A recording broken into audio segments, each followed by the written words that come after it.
در این خنکی شیر زور سودا میرفته میفهمیدم بسیارتر شیرین میآوردم شیرا را سودا میکردم ای خاطر زنده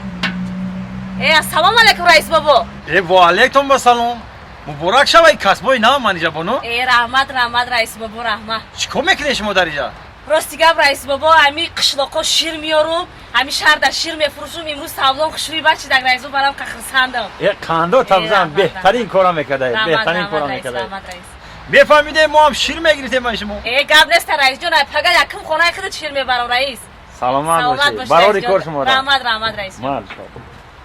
زخم دلم دیگر دوا نمیشه برای من پنجره وا نمیشه زخم دلم دیگر دوا نمیشه برای من پنجره وا نمیشه ای بچه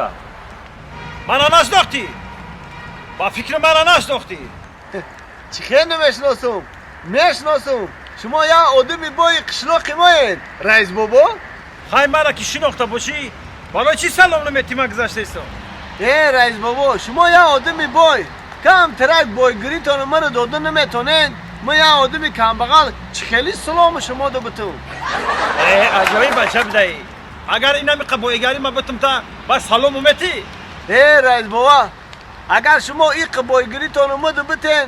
ما این قرق بای شما این قدر بای نه تو خوری نمیگیره ما هم زندگی داره تو بکدمی خواهی گوش که منه نیمی بایگری ما بتم تا سلامتی با منه نیمی بایگیری را؟ ها زیاده خواهر رئیس بابا نیمی بایگیری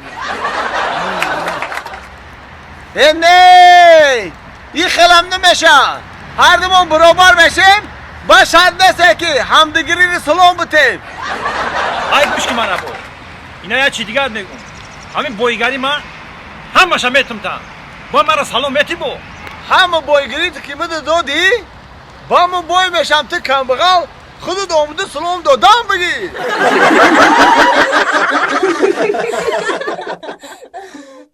دلشو جان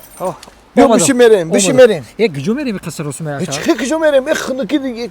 یک چیزی ما در زمستانی خریدیم بلد میگیریم تاجیکستان میریم بلد میگیریم ها تو از برای هم بلدگیری مرا فراد کردی اوخی ای اکات امرا میگفتی در همون خونه گرم کارت حل میکردم چخه اینه میگه اکا اینه با واتساپ اویاکس شهروزا زنگ میزنیم بلیتوی ارزون بورینوک در 5 دقیقه کارت حل میکنه با تمام دنیا بلیت دوران اکا بلیتوی ارزون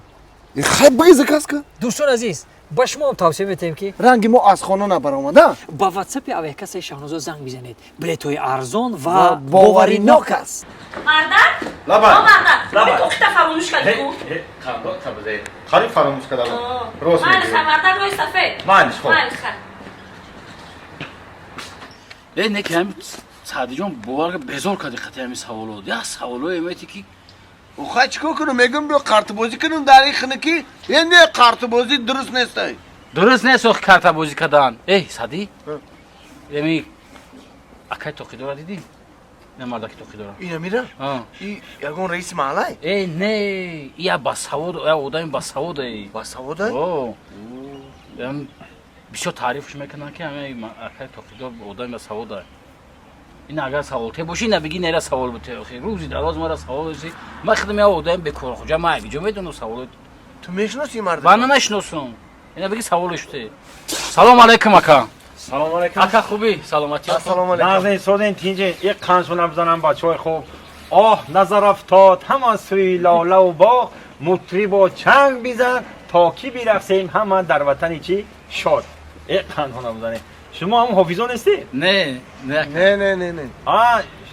شما حافظان هستی؟ نه اکا با ما برای شما شعر خواننده هستم خیلی ممنون اکا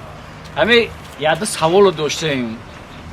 خیلی سوال همین یاد سوال داشتیم گفتم هم سوالای ما جواب میدادین اکا شما را سخت تعریف کردند گفتن همین اکا توقیدار همین آدمی با سواد همین بسیار سوال میتده گفتم من یه سوال بکنم خیر تینجه خوب بخیره او بخیره همین سوالی من همیه که اکا جان در همین دنیا زن بیساره یا مرد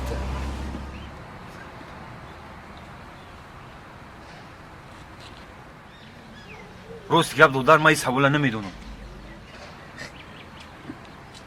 یه بچه اوی چه خیلی مرده که توقیدار با سعوده گفتی هیچ چری نمیدونه او میدونم یا این حال مسئله اکا یه اصلا مینوت اکا جان اکا ما شما رو هم تعریف کردم برای هم اکا پیشی این برادر رو تعریف تون کردم اکا جان گوش کن اکا توقیدار یه سوالی دیگه همین در دنیا زن بسیار کار میکنه که مرد زن بسیار کار میکنه یا مرد ای دودر ایشم نمیدونم اینه دیدی چه اخی دروغ بگم اینه یه آدمی تعریفی نمیدونه کو آدمی توقیدار میدونه هیچ چری نمیدونیسته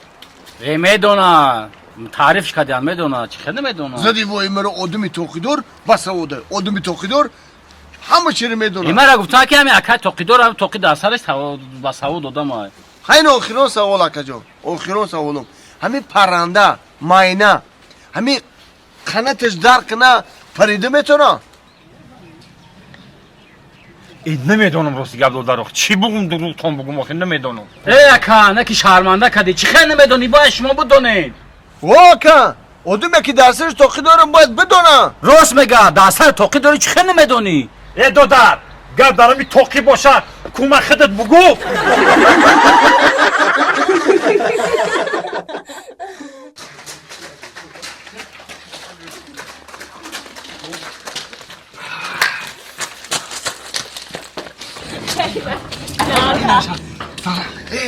با مورد مقصد ما رسیدیم بدرو آی توبه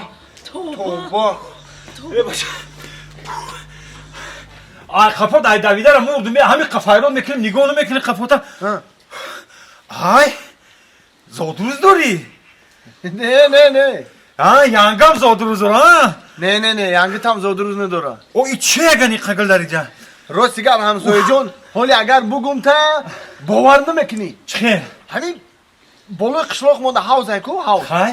موی خطی رفتیم همونجا یا موی تیلوی قبیدیم آه. خویش کردیم همین گلا رو داد همی حوزی خمون اوه همی حوزی بولوگی اینه اوه گم نیست نوکا هم دیا کجو یه من برم اون موهی را بقپم ارزوی بسیار دارم همسایه براری کن توبه نکنی توبه میشیده ایده سعدی بیا کیه یه مایم سوزی اکا بیا همسایه سلامتی خوب همتی همون بالا رفتم حوزی گفتگی قشلاقی بولوگی با قپیدی موهی را گوش که گپا که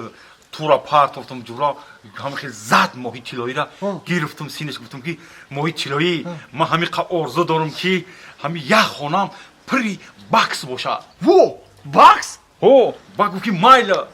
برگو خونه تا ببین اومدم خونه را بوی کردم نگاه میکنم یه خونه پری فاکس های وو تو باکس گفته بودی اومدی پری فاکس های هو خی من نفهمیدم که ماهی برای چی خیل کرد من باکس گفتم فاکس داد راست همسایه این موی تیلوی کار بده چه خیل ما هم پول گفتیم گل داد